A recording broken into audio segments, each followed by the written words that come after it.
Good evening and welcome to the programme where you can help cut crime. Our cases tonight range right across the country from Plymouth to Aberdeen, and our reconstructions include the mammoth bank raid that brought Preston town centre to a standstill. Here's a number if you recognise a suspect or spot a clue, and here are the detectives waiting to take your call. People often ask us how many Crimewatch cases are solved as a result of viewers' calls. We'll be reporting on the progress since last month's programme in a moment, but in the 4 years since Crimewatch began, 178 people have now been arrested as a direct result of Crimewatch information. And of those, 108 have so far been convicted. The majority of these convictions are for the most serious crimes, of course, that the police have to deal with. Our first case is one that's already made the headlines, and not surprisingly.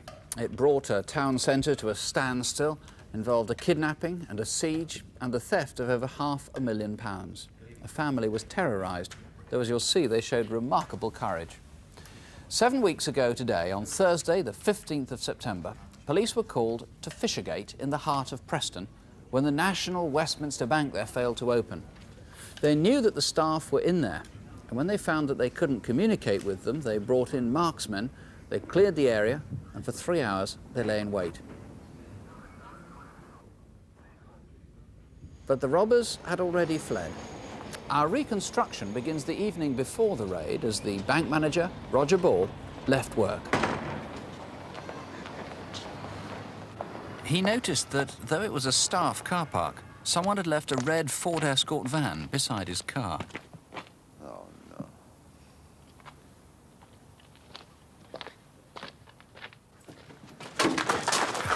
One word, I'll blow your head off. Okay, you, Mr. Ball. Yes, sir. Are you the senior manager of the NatWest Bank? Yes. The top man? Yes, I said I was. Up. It's loaded, right? Over to the van. Fine. Come on. Okay, stop, right? Down. One word. This pump was recovered by the police and was found to be faulty.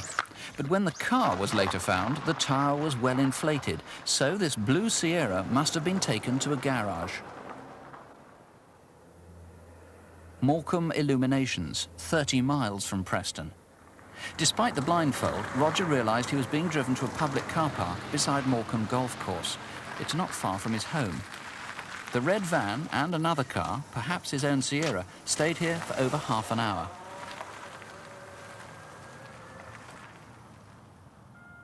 By now, his family would expect him to be home. Haven't you had enough? Dad's late. I'm glad we didn't have to wait for him to come home before we had our tea.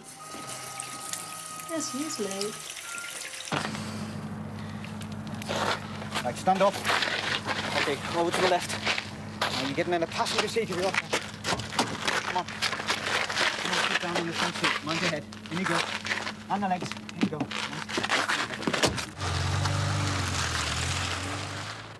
Police have reason to believe that Roger was next driven here to Sandside Caravan site at Bolton Le Sands, just north of Morecambe. Were you here on Wednesday the 14th?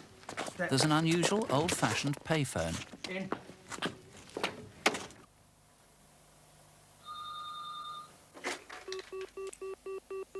Hello? Mrs. Ball? Yes? Jean, it's me. Roger. Now, don't panic, love. Stay calm. Now, don't ring the police. Just listen to me. What's going on? Do exactly as I say. Jean was told to open the door to the patio. Yes. Vanessa, darling. It's Daddy.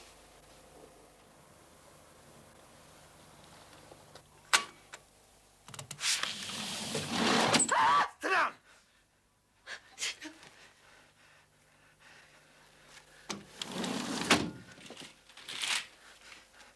Now just do as you're told and you won't get hurt, all right? I'm gonna stay nice and calm till your husband gets home.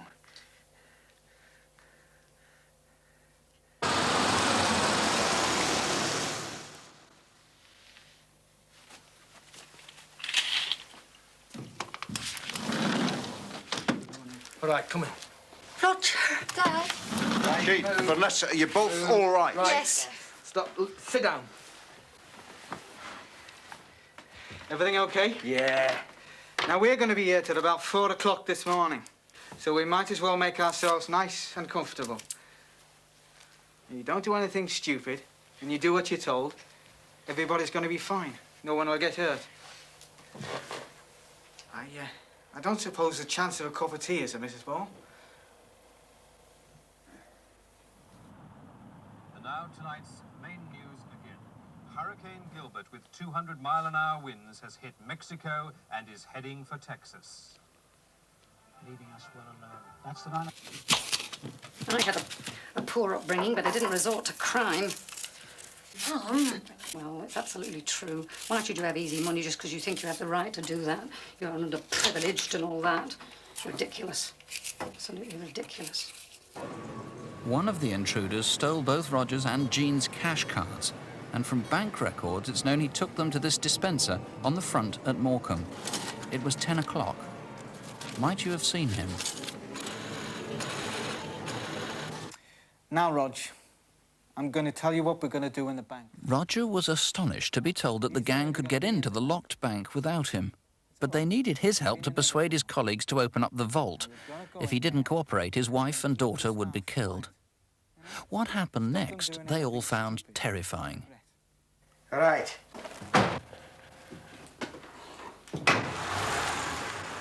They were driven off, locked in darkness, in Jean's silver Ford Orion and in Roger's blue Sierra. They finished up beside the bank in a deserted shop. Jean and Vanessa, blindfolded, had no idea where they were. Roger guessed roughly where he was, but he didn't know his wife and daughter were in the room below him.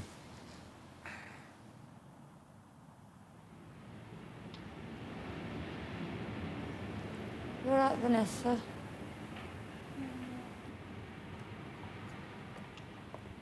Roger had been instructed to go to work to round up all his staff and tell them to cooperate.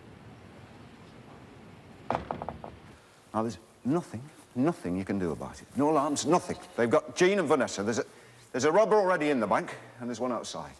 But I must ask you, please stay very, very... Right, you! Don't move! Do exactly as you're told. Stay where you are. If I get caught, I get 20 years. If I take one of you with me, I get another 5. Roger, let him in. Okay, here we go, Rog. Everybody all right? You stay calm. Wait, who's got the keys for the vault? Come on, the keys for the vault! He needs vault. He wants to keep in the vault. Okay, over here, come on. Come on, hurry up! Come on, make a move! Come on, fast! At just after 9:30, 2 workmen arrived for a routine check on the alarms. Strange, the bank's still shut. I'll just nip out and see if there's a space. Right, landing. He saw a silver Orion backing up the passageway beside the bank. When he walked past the Orion to find a parking space, he saw a man loading bags from the side door of the bank into the boot of the car. All of you, come on, into the vault, come on. Quickly, keep moving. One at a time, come on. Meanwhile, at the front, a crowd of customers had gathered. The bank was now 15 minutes late in opening.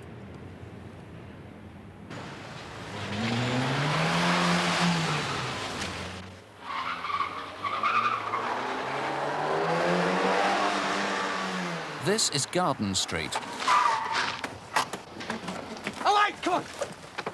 This woman almost certainly heard the robbers exchanging cars.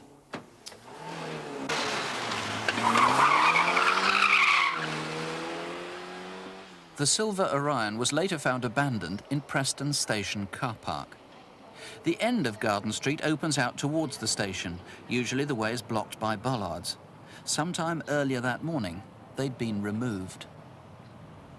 Mr. Walms, it must be said that no gratuitous violence was used, but it was a miracle no one had a heart attack with so many people involved. Nat West so insistent this isn't going to happen again one of their staff kidnapped like this, they've offered the monumental reward, £50,000, which is a really big one by UK standards. It's the largest reward that I'm aware of, certainly in the north of England. And in addition to that, it's 10% of the proceeds recovered will be paid to anyone with information leading to the arrest of the persons responsible. OK, now what do we know about the people? We've got a video fit of one of them. That was the chap who was seen putting money into the boot of the car. Describe him to us, can you? He is offender number 3, and as you say, he took the money out of the bank and into the boot of the Orion. He's described as tan white male, 5'9". He's got black short hair, he's wearing a moustache and wearing smart light brown suit. And suspects 1 and 2, they were fairly similar. They were fairly small, weren't they? 5'7" or so. Yes, they're thought to be about 25 years of age, less than 5'7". OK, one of them had a speech defect. I don't know if you noticed, he said that, White, who's got the keys to the fault, as though he can't say R in right and he can't say V in vault. That's right. It's an impediment which is thought to affect the V's and the R's, but they do have what is described as soft Merseyside accents. Now, this foot pump is important. You need to find anyone at all who's ever bought a foot pump like this from Halfords that hasn't worked. That's They've right. taken it back. These were made by Cameron Price in Birmingham from November 1987. It's sold only through the Halford retailer shops.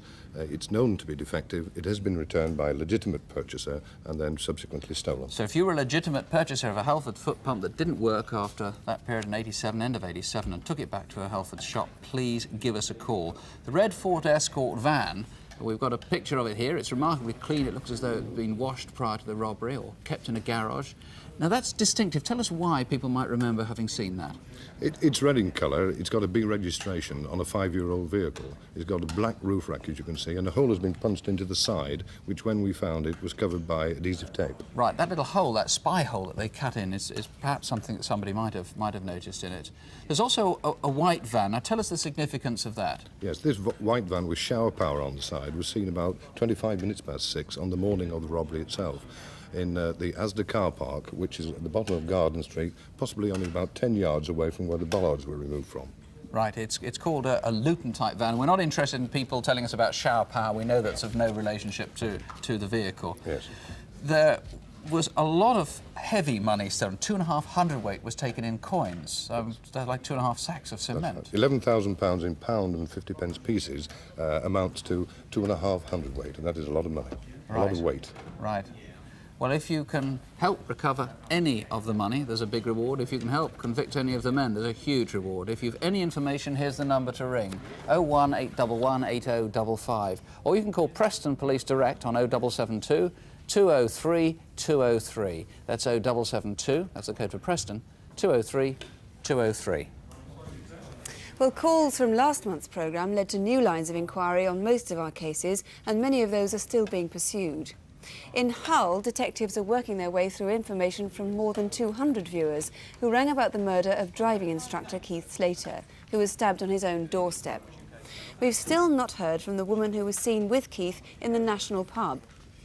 But 2 weeks ago, a man rang Hessel Police Station near Hull and asked to speak to Detective Superintendent Barry Lilly.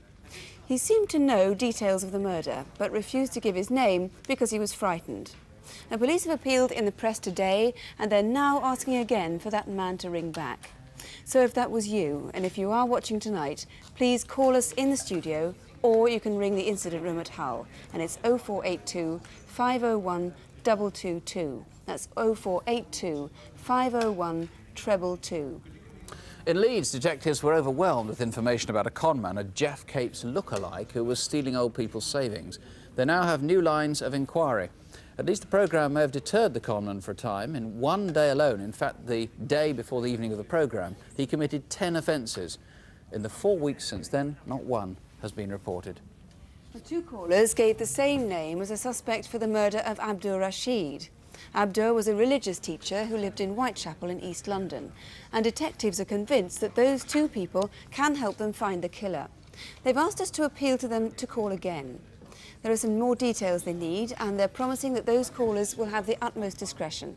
Here's the number of the studio again. It's 01811 8055. We're live, of course, so you can call now, or you can call Southgate Police Station on 01803 3311. That's 01803 3311. Now to Photo Call, a part of Crimewatch which many viewers are able to help with, since we have faces and sometimes even names. Of course, what detectives need to hear from you now is whether you recognise these people, and if so, where are they now? Here's Superintendent David Hatcher. First, we need your help to find this man. He's robbed 8 building societies across central London since January and escaped with over £12,500. He almost always wears the same beige jacket and wax cotton barber-type hat, and takes great care to avoid the security cameras. But on the 1st of September, he walked into a branch of the National and Provincial Building Society in southwest London, and the camera caught him face on. Take a closer look at him. He's described as being 25 to 35 years old, of slim build, with blue eyes, short fair hair and a wispy fair moustache. This is what that jacket and hat might look like in colour, and he always carries a millets carrier bag which conceals a gun. Take a look at him again. If you know who he is or where he is, call us now. Grampian Police would like to speak to this woman, Alison Anders. She may have information about an attempted fraud at an Aberdeen-based oil company.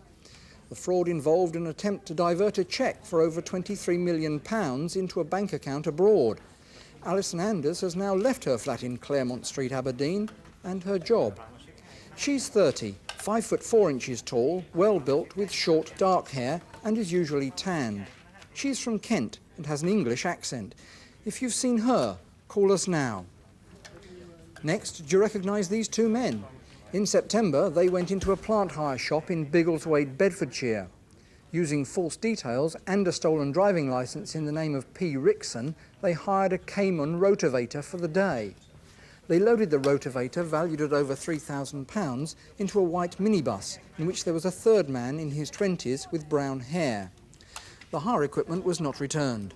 The hirer is in his 40s, 5 foot 8 inches tall and wearing tinted spectacles. His accomplice is 30 years old, 5 foot 10 inches tall and heavily built. If you know them or where they are now, call us. Finally, colleagues in Kent and Essex would like to speak to this man, Leslie Marcus Baptiste.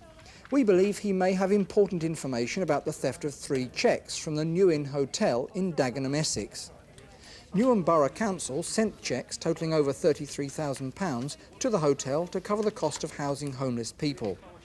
The cheques never got to the hotel owner, but were later used to open bank accounts in Gravesend and Rochester in Kent. The money was then withdrawn. Baptiste is 33 years old, of mixed race and 6 feet tall. When he was last seen, he had short black curly hair and a moustache. If you know the whereabouts of Mr. Baptiste or any of our other photo call faces, then ring us now. You can see the number here. It's 01811 8055. 01811 8055. We're just getting information through at the moment that we've had a caller who already believes that they know who one of the robbers is and has given police a name, so that one's being followed up at the moment. Our next case is the murder of Michael Williams 10 weeks ago. He was last seen alive on the Friday evening before the August bank holiday weekend. His body was found early next morning in Highgate Wood in North London, close to where he lived. But police need to know where he went and what happened to him during the course of that night. Michael was 43. He'd lived in Highgate all his life and he was an active member of the local church. He'd been married for 18 years and had a 2-year-old daughter. Michael was always keen to spend as much time as he could with her and worked flexi hours and often came home early to look after her. Our reconstruction begins in Pimlico in South London, where Michael worked. He was employed by the Home Office here at Horseferry House, where he'd helped set up the police national computer. Ironically, the very system which is now being used to help track down whoever killed him. It's Friday the 26th of August. Hello. Hello, it's me. I just wondered how late you'd be tonight. Look, I'll work for another hour or so. Should be home about 8.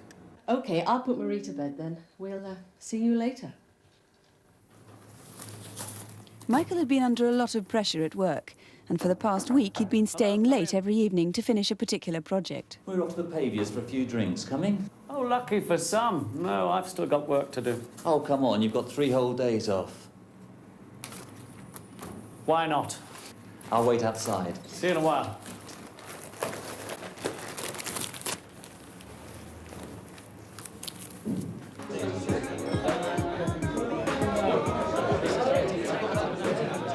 So instead of going straight home that night, he came here to the Paviour's Arms in Pimlico. Let's do a bit of music, do a bit in the garden. Yeah. Would you like another drink? That's it? No, thanks. No, You sure? Not for me either, thanks. Oh, God, is that the time? No, I said I'd be home at 8-ish. Yeah, it's about time to go. So you're going on the tube? Yep. Yeah, I'll come with You coming? Bye, all. See you next week. Yeah, you too. Bye.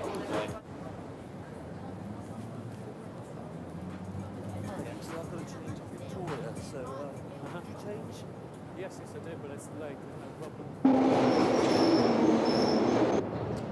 Right, well, this is where I change. So, see you, Michael. Have a nice weekend.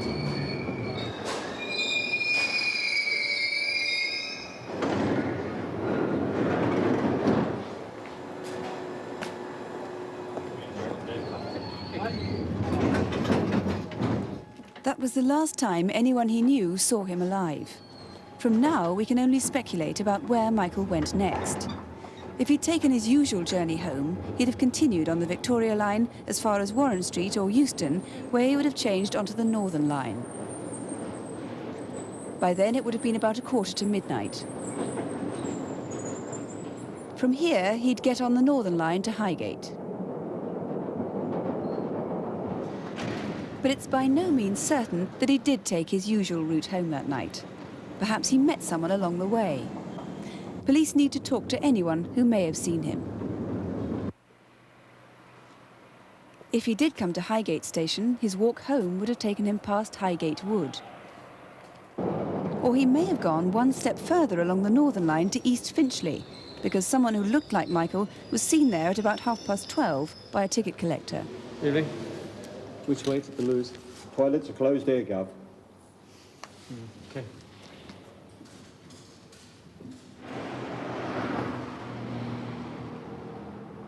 If that was Michael, where did he go next? Was he planning to walk home from here?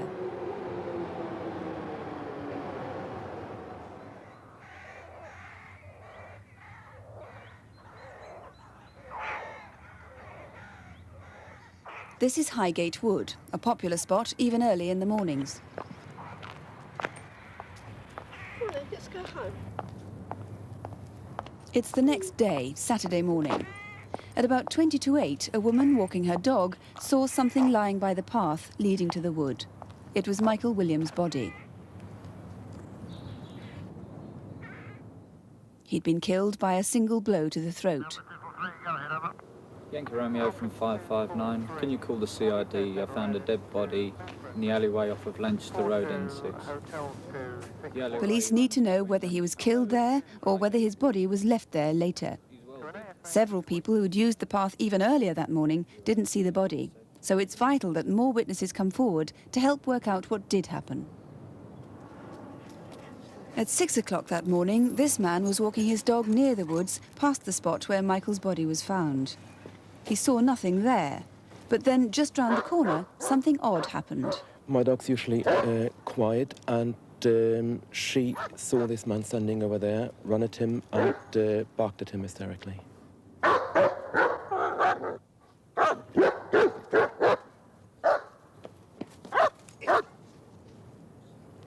The man was standing there, absolutely immobile, and looked as if he was hypnotized under the influence of something. He was not moving at all. It was absolutely unreal how the man stood there and did not react to my dog, who was attacking him and barking at him.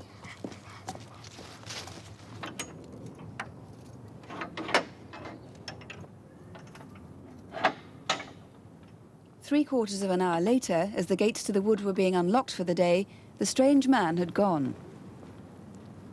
And just 5 minutes after that, there was still nothing seen by the path. So police believe it must have been between 7 o'clock and 7:40 that his body was put there. It may have been dumped from a car. And there's a postscript. This is the New Arjun Tandoori restaurant in Fry and Barnet Road in Southgate. The day after Michael's body was found, someone came into the restaurant and paid by credit card.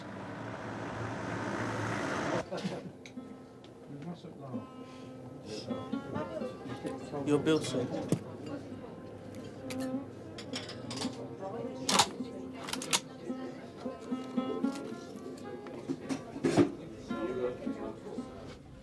Well, that card, of course, belonged to Michael Williams. Peter Wilton, Michael had been robbed of all the property he had on him. Was robbery the motive, do you think? That certainly was one motive, but this case has homosexual connotations. He was a bisexual. It may well be that he met somebody and left somebody before he got attacked. I would like that person to come forward, or any person that was attacked in the locality that hasn't reported it before. Will they please come forward? What description do you have of that strange man seen standing at 6 o'clock in the morning in Highgate Wood in some kind of trance? Yes, he's never been identified. He's 6 foot tall, white man, slim build, blondish brown hair, with a beard of the same colouring. Complete mystery, that. Whoever murdered Michael, was he a karate expert? Could well be. We've spoken to several karate experts, and they say it would take several years of experience to deliver a blow such as that, because there was a lot of force used to Michael Williams' throat. So a clue might lie there. Yes.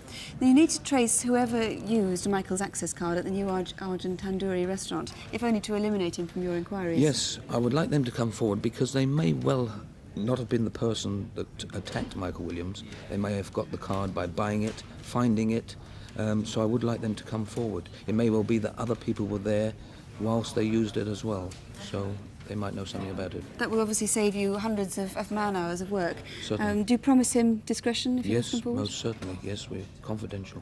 Right. Now, the main hope must be to trace some of Michael's property, all in a black and white carrier bag with ID on it. That's right. If we just run through the property very quickly, there was a radio pager Yes. called a Voda page. Yes. That may have been discarded somewhere, so that I could would be an think important so. clue if anybody finds that. There was a computer manual. Yes, his own. There was his Home Office pass. That's right. And also a signet ring with his initials on. We don't have that, of course. And a distinctive Rolex watch. Could you tell me about that? Yes, it was made for him about 17 years ago, and the peculiar thing about it is that there were clasps around the face of the watch, holding the face of the watch, so it is quite distinctive. Right, so we're looking for all those items of property. If you were in Highgate Woods early that Saturday morning, please call us, even if you don't actually think you saw anything of interest. And if there's anything you can add to what police know of where Michael was that Friday night, Saturday morning, again, please call.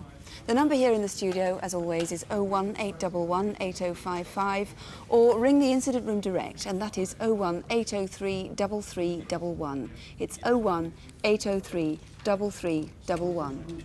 We've had a large volume of calls already this evening, with some very promising calls coming in. On the Preston robbery, a number of callers have rung in to suggest named persons, and leads like that are being followed up at the moment. Police are out checking on individuals, in fact, right now. From photo call, a number of, again, very promising leads. The barber hat robber, remember the chap who wore that particularly odd piece of, or distinctive piece of headgear. Police have been given a strong lead there. They don't want to say more at the moment. On the plant hire fraudsters, police are checking out a named person at the moment. And on Leslie Baptiste, police are checking out an address which has been named by 2 callers. More news now of progress on previous cases. One person was arrested almost as soon as last month's programme came off the air. More than 100 viewers thought that they recognised a young woman who was wanted in connection with some crimes against an elderly man. 7 of those callers gave an address in Oxford, and a woman found near there has since been charged with robbery and with burglary. On the murder of Graham Williamson in Bournemouth, Crimewatch viewers saved police wasting hundreds of man-hours trying to trace the belt that the killer had left behind. Police had thought the belt was handmade and therefore very distinctive. Now we know that thousands of them were made around 8 years ago, so the emphasis of the inquiry changed, and now, though not directly because of the programme, a man has been charged with murder. Well, now to Incident Desk, where we invite the police to appeal to you directly. Tonight, Devon and Cornwall Force need help to solve the murder of a club steward. Lothian Police hope you might know the whereabouts of some exhibits from the Edinburgh Festival. And Northamptonshire Police are appealing for information on a really vicious attack during a burglary. Here's Superintendent David Hatcher again. First, that incident in Northampton. On Sunday the 18th of September, the owner of this office, Shackleton Contracts, went into work and found an intruder robbing the premises. A struggle followed in which the owner was attacked with this small hand axe, badly injuring his arm. The man then fled, leaving behind a number of items, including the axe. It has been owned by British Rail and has BR stamped on it. It has a blue head, this orange shank and black rubber handle. Now, the man's of mixed race, 20 to 25 years old, 5 foot 8 inches tall, with a full square face and black curly hair. He was wearing a blue anorak with grey on the shoulders, and he had dark trousers and green gloves. In the struggle, the victim knocked the man's glasses off. We have them here, and they show that he's short-sighted. This is what he would have looked like with them on. He also left behind this holdall with CB Sports on it and red piping round the edges, and also this sharp personal stereo.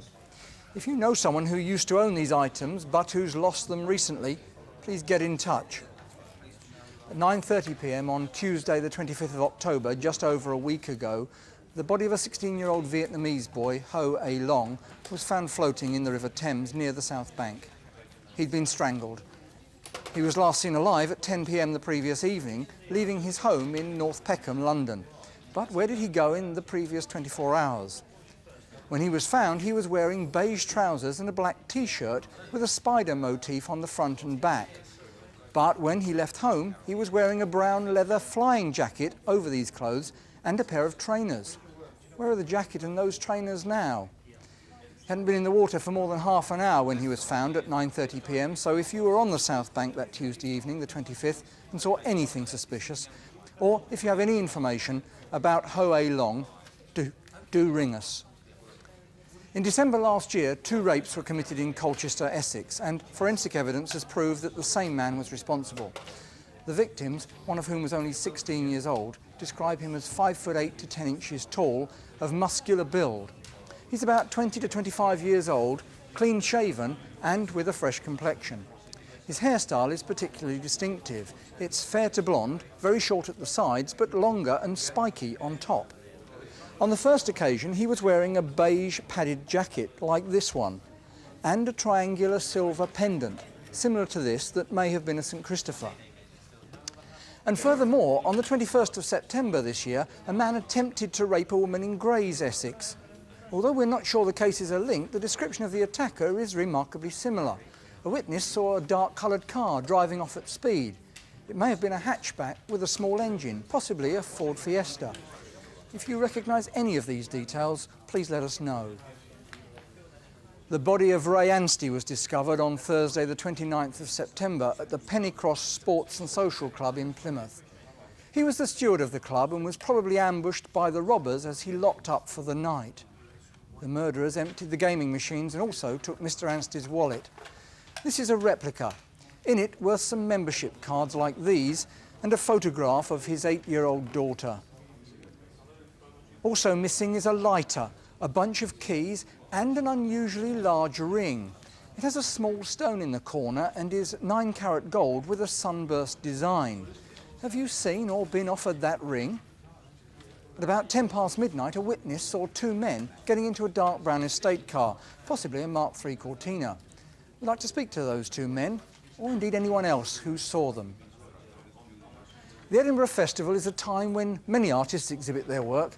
Sally Arnott rented a converted washhouse in Abbey Mount near Holyrood House to show her sculptures. But sometime during the night of the 30th of August, thieves got in and stole 26 of her silver and bronze animal statues. These are from the same limited edition. The most valuable piece taken was a piglet like this, except the one stolen was in solid silver and valued at over £3,000. A silver version of this rascasse fish was taken as well. That's worth £1,000. All the statues were mounted on white marble bases, numbered and signed Sally Arnott. Now, Edinburgh Police don't think that they'll have been melted down, as their scrap value would be very little.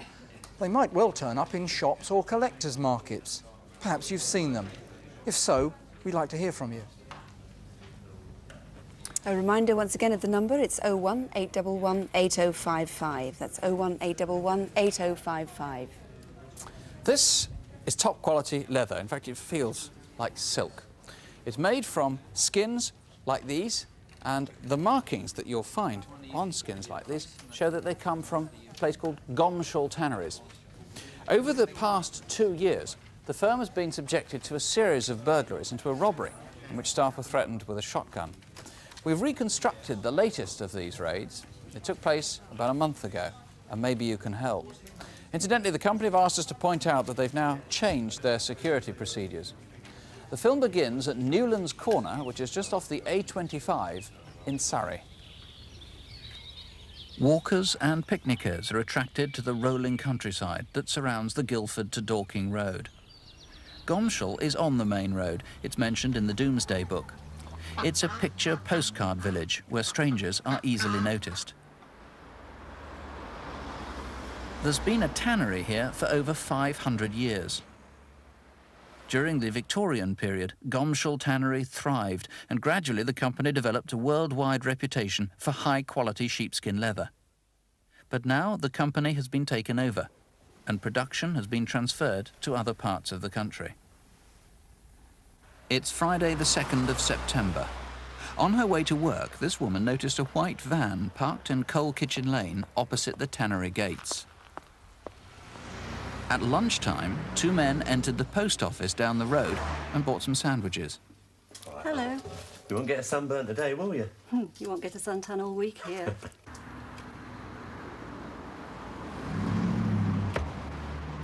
The first witness was leaving the tannery late that afternoon when she noticed the men walking along the main road. Who were they, and where had they been during the day? At about 6:30, the two were spotted wandering back towards the tannery gates. Another villager noticed one of them stop and walk a few paces back.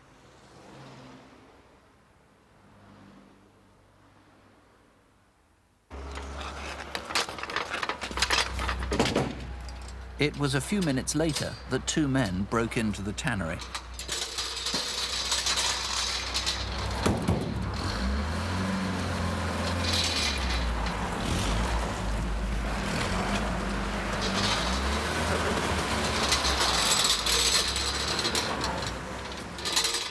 So as not to be discovered, they put a brand new crown padlock on the gates.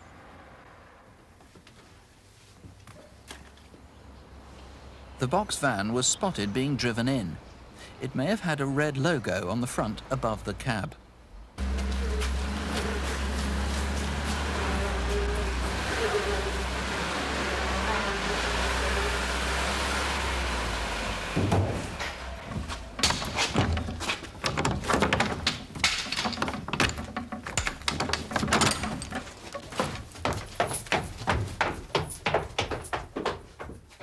They took only the best quality leather.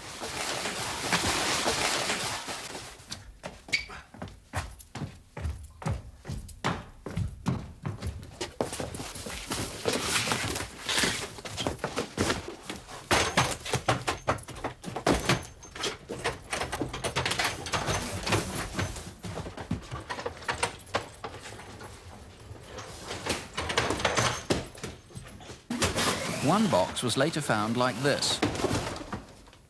The skins they stole had these distinctive Gomshall stamps. The A shows their top quality.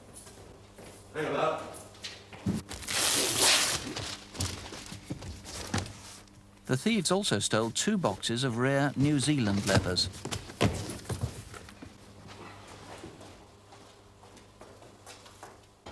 They probably left at about 8:30. Just before the security guards made their regular check.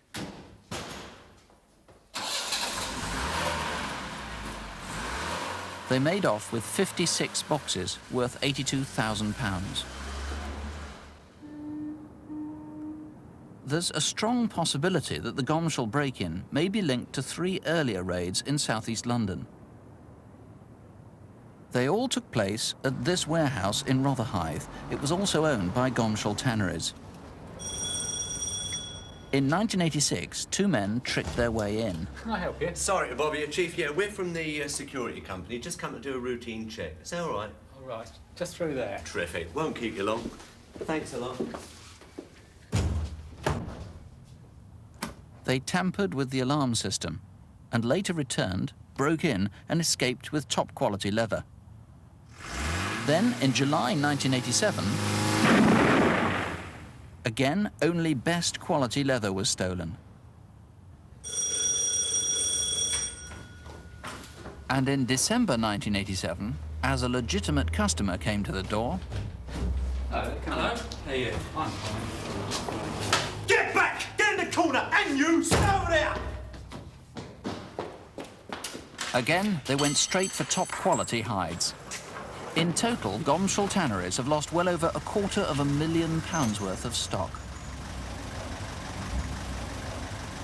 We can presume that these are professionals. They probably come from London. They presumably have a receiver already set up because there's a huge quantity of leather that they've taken.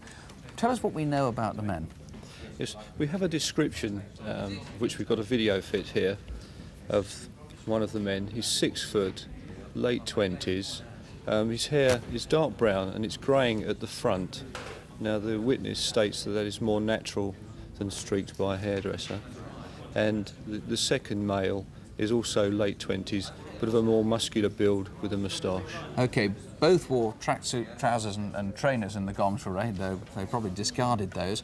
Where did the van come from? What do we know about it? We know that it is a Luton-bodied van, and we know that there is a red logo on the front over the cab, and also a red logo on the back door there.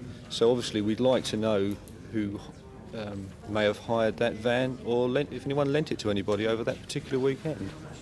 Leather experts will recognise this as very high quality leather. These markings on here, of course, again, they will have seen, although it's quite easy to rub this off to get rid of it, but obviously any leather merchants who've got high quality leather like this might like to call us because there's a substantial reward. Yes, there is a reward of 10% for any information in this matter. And some of these skins are very distinctive. Very quickly, just explain what this is, for example. This is called contour napper, and it is solely manufactured by the Gomshall tannery.